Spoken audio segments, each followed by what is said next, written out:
कि सिर्फ गोदी मीडिया ने जो कह दिया उसी को मान लिया। आप उस वीडियो को बार बार सुनिए, उन लफ्जों को सुनिए और यह समझ के सुनिए कि आपकी बेटी बोल रही है, और यह समझ के सुनिए कि आपकी बहन बोल रही है, या यह समझ के सुनिए कि आपकी बीवी बोल रही है। तब आपको पता लगेगा कि मर्ज क्या है, तकलीफ कहां पर हुई है। और मैं बार बार कहा करता हूं, उसने इसलिए, उस लड़की ने आत्महत्या नहीं कर ली, इसलिए खुदकुशी नहीं कर ली कि बार बार जहेज मांगा जा रहा था, इसलिए कर ली कि घर में रहने वालों के रवैये अच्छे नहीं हैं।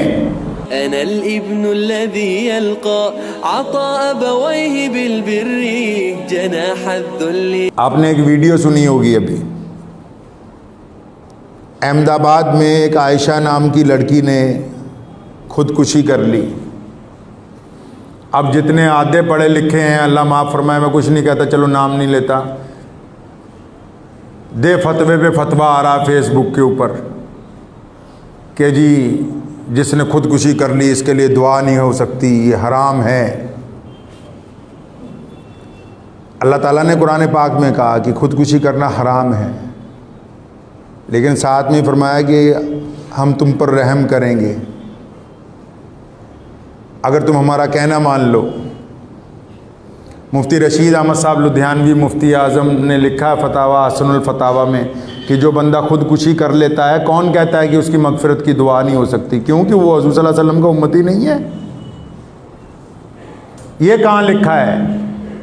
एक साहब के भाई का बहुत लंबी बीमारी के दौरान उसने खुदकुशी कर ली, अब उनके घर वाले रो पीट रहे हैं। और जितने कम पढ़े लिखे आजकल जो फार्मी अंडे हैं, क्योंकि जिसको कपड़ा सिलवाना है तो बढ़िया टेलर चाहिए, लेकिन मसला पूछना है तो कोई भी रास्ते हुए चलता बता दे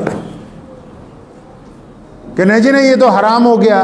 खुदकुशी करना हराम है, लेकिन खुदकुशी के बाद उनके घर वालों को दिलासा देना तो हराम नहीं है। जिसने गलती कर ली उसके लिए मगफिरत की दुआ करना तो हराम नहीं है।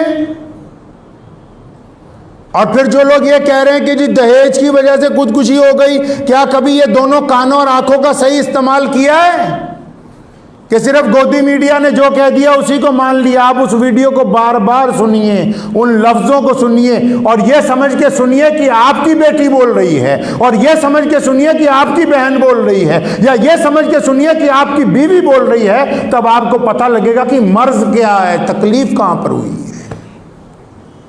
अगर सिर्फ जहेज की बात हो तो ये मामला जहेज का नहीं है।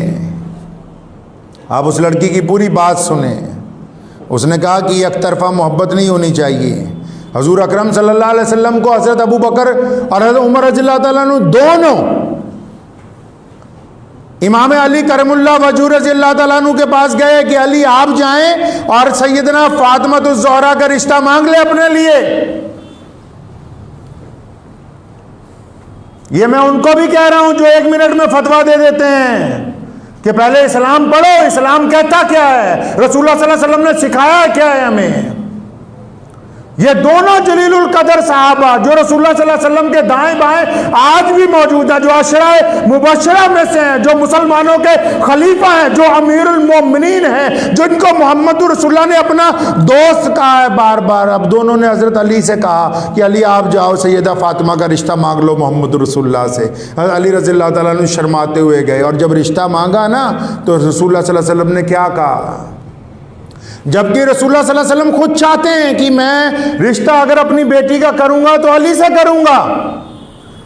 रसूलुल्लाह भी चाहते हैं, अल्लाह की रजा भी शामिल है, लेकिन क्या फरमाया अली, रुक जाओ पहले मैं फातिमा से पूछूंगा अपनी बेटी से। और यहाँ जो जितने पंचायत वाले हैं धक्के से अजी नहीं हम बताएंगे इसका रिश्ता कहाँ होगा। एक साहब आए मेरे पास रोने लगे, कह रहे जी मेरे बड़े भाई का इंतकाल हो गया, मेरी 20 साल बड़ी भाभी है, अब ये धक्के से पंचायत वाले कह रहे कि नहीं तेरा निकाह इसी से होगा। हुजूर सल्लल्लाहु अलैहि वसल्लम ने क्या कहा, फरमाया मैं पहले अपनी बिटिया से पूछूंगा। हमें सिखाना था दुनिया के लोगों को कि जब बेटी का रिश्ता करना है, बेटे का रिश्ता करना है, पहले उनसे तो पूछ लो भी तुम राजी हो, तुम्हारी तबीयत राजी है, जिन्होंने जिंदगी इकट्ठे गुजारनी है वो राजी हैं कि सिर्फ तुम्हारी चौधराहट देखी जाएगी, सिर्फ तुम्हारी पगड़ियां तय करेंगी कि कौन किसके साथ जिंदगी गुजारेगा। ये मोहम्मद रसूलुल्लाह ने नहीं सिखाया है हमें।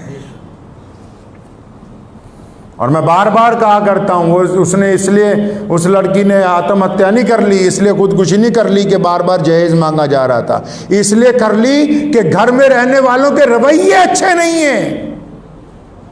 और यार हम लोगों के लिए अच्छे हैं, अपनी बीवी के लिए अच्छे नहीं, हम लोगों के लिए अच्छे हैं, अपनी माँ के लिए अच्छे नहीं, लोगों के लिए अच्छे हैं, अपने बाप के लिए अच्छे नहीं, लोगों के लिए अच्छे हैं, अपने भाई के लिए अच्छे नहीं। फिर लानत है ऐसी जिंदगी पर। अरे जिनको तुमसे तकलीफ होती, कभी इत्मीनान से रात को बिस्तर पर लेट के ये तो सोचो कि मेरे घर में से ऐसे कितने लोग हैं जिनको मेरी आदतों से तकलीफ पहुंचती है। कभी नहीं सोचा ये? आदतें मजबूर करती हैं इंसान को खुदकुशी करने पर। कोई अपने आप नहीं मर जाता है। खुदकुशी करना कोई आसान काम नहीं है, तभी तो इस्लाम ने इसको हराम करार दिया। इस्लाम ने खुदकुशी को हराम इसलिए कहा कि लोग इसको आम बात ना समझ ले, लोग खुदकुशी करने लग पड़े। लेकिन उसकी वजह तलाशने का शरीयत ने हुक्म दिया कि यह मामला हुआ तो हुआ क्यों है। सिर्फ ये कह के पल्ला झाड़ने की जी जहेज का मसला, जहेज का नहीं मसला, घर वालों के रवैये का मसला है, शौहर के रवैये का मसला है, सास के रवैये का मसला है, घर में नंदों के रवैये का मसला है। क्या आप कभी ये सोचते नहीं इत्मीनान से कि यार हमारे रवैये से कौन सा ऐसा बंदा जिसमें घर को तकलीफ हो रही है? कभी इत्मीनान से सोचिए ना। हजूर सल्लल्लाहु अलैहि वसल्लम ने माशरा तो यहीं से, सलमान फारसी रज़ियल्लाहु अन्हु ने एक दफ़ा गलती से ये कह दिया सैयदना बिलाल को, अज़राए मज़ाक़े ओ काली माँ के बेटे। हज़रत बिलाल रज़ियल्लाहु अन्हु को बड़ी दिल पे लगी, रसूलुल्लाह को फरमाया, या रसूलुल्लाह आज फ़लाँ सहाबी ने मुझे ये कहा, आप सल्लल्लाहु अलैहि वसल्लम ने बुलाया, डांटा, फरमाया जाओ बिलाल से माफ़ी मांगो। कोई है आज कोई बहुत बड़े सरदार को बोलते कि गुलाम से माफ़ी मांगो? अब इन्होंने क्या किया, बाहर सड़क पर बिलाल मिल गए, दो जाने होकर जमीन पर बैठ गए, अपना सर जमीन पर रख दिया, फरमाया बिलाल मुझसे गलती हो गई। रसूलुल्लाह ने कहा कि वो आदतें अब नहीं चल सकती जो पहले इंसानों को जलील किया जाता था। मैं अल्लाह की कसम तुमसे माफी मांगता हूं, बिलाल मट्टी उठाओ, मेरे सर पे डालो, मेरे सर पे पैर रख के निकलो, ताकि मुझे तसल्ली हो जाए कि तुमने मुझे माफ कर दिया। सैयदना बिलाल ने दोनों कंधों से उनको उठा के अपनी छाती से लगाया, फरमाया तुमने इतनी बात कह दी, यही काफी है। हम तो मोहम्मद रसूलुल्लाह के तरीके पे दुनिया को यह बताना चाहते हैं कि इस्लाम ने इंसानों को बराबरी का दर्जा अता कर दिया है। बराबरी घर में नहीं मिलेगी जी। घर में आप गवर्नर लग गए, चौधरी बन गए आप घर के, घर में बाकी लोगों को जीने का इख्तियार नहीं है। घर में बच्चों को, बेटियों को, माओ को, बहनों को जीने का इख्तियार नहीं है। अगर आप चार पैसे कमा के ले जा रहे हैं तो बहुत बड़े आप चौधरी बन गए घर के, दूसरों के जज्बात का कभी ख्याल ही नहीं रखा। मोहम्मद रसूलुल्लाह रात को तीसरे पहर उठते हैं और लकड़ी की चप्पल जिनको खड़ाव बोलते हैं पहनते ही नहीं। अम्मी आयशा ने एक दिन पूछा, या रसूलुल्लाह आप रात को उठते हैं, नंगे पांव निकलते हैं? फरमाया इसलिए तुम्हारी नींद ना खराब हो जाए। आप सोचते नहीं दूसरे का दिल तोड़ते हुए कभी? ये खुदकुशी जिसने की होगी उसने दहेज से परेशान होके नहीं, रवैये से परेशान होके, आदतों से परेशान होके, तानों से परेशान होके, जुबान से परेशान होकर की गई। आप जब तक बीमारी की जड़ को नहीं पकड़ेंगे, शराब खाने बंद करवाने से शराब बंद नहीं हो सकती। पहले शराबी को शराब छुड़वानी होगी, तब शराब पीना वो बंद करेगा। तो इसलिए इस्लाम को पहले इत्मीनान से देखा करें। फतवा देने से पहले कि नहीं जी जिसने खुदकुशी कर ली, कौन कहता है? आप खुदकुशी जिसने कर ली, अब कर ली, वो गुनाह था, लेकिन क्या जो गुनहगार होते हैं हम उनके लिए दुआ नहीं करते क्या? जिनके चोट लग जाती है उनके मलहम नहीं लगाई जाती? जो बीमार हो जाते हैं क्या उनको दवा नहीं दी जाती? जो जेल में चले जाते हैं क्या लोग उनकी जमानतें नहीं करवाते? करवाते हैं ना। तो शरीयत ने कहा है कि ठीक है उसने गुनाह किया है, वो अपनी सज़ा अल्लाह के नज़दीक जो भी भुगते, लेकिन जो उसके घर वाले हैं, अब उसकी तरह और जो लोग हैं क्या उनके लिए आसानियां नहीं पैदा की जाएंगी? इसलिए अपनी आदतों को पहचानना है। पहचानेंगे जी इंशाअल्लाह। बिल्कुल इत्मीनान से रात को लेटकर एक दिन महीने में ये सोचा करें भी मेरी कौन सी ऐसी आदत है जिसकी वजह से मेरी माँ मुझसे नाराज़ है, मेरे अब्बा मुझसे नाराज़ हैं, मेरी बीवी मुझसे नाराज़ है, मेरा बेटा मुझसे डरता है। कौन सी ऐसी आदत है कि मेरे बच्चे मुझसे घबराते हैं, मेरे मतहत मुझसे घबराते हैं। आप अगर उन आदत को पहचान लेंगे, आप अपनी आदतें आहिस्ता आहिस्ता बदलेंगे, पहली बात ये आएगी कि अल्लाह की तरफ से आपको दिल का सुकून अता होगा।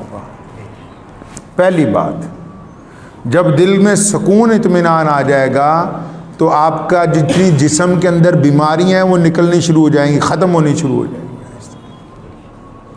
इस्लाम ने इंसानों की तामीर की है। मैं अक्सर आपको बताया करता हूँ इस्लाम ने क्या किया, हजूर सल्लल्लाहु अलैहि वसल्लम की उम्मत ने क्या किया। मोहम्मद रसूलुल्लाह ने लोग महल बनाते रहे, लोगों ने बड़े बड़े मीनार बनाए, मेरे आका सल्लल्लाहु अलैहि वसल्लम ने इंसानों की तामीर की। तभी तो आज दुनिया में सबसे ज़्यादा इंसान कलमा ला इलाहा इल्लल्लाह मोहम्मद रसूलुल्लाह पढ़ने वाले हैं। दुआ कीजिए अल्लाह ताला मुझे भी और आप सबको इन बातों पर अमल की तौफीक अता फरमाए। व आखिरु दावाना अनिल हम्दुलिल्लाहि रब्बिल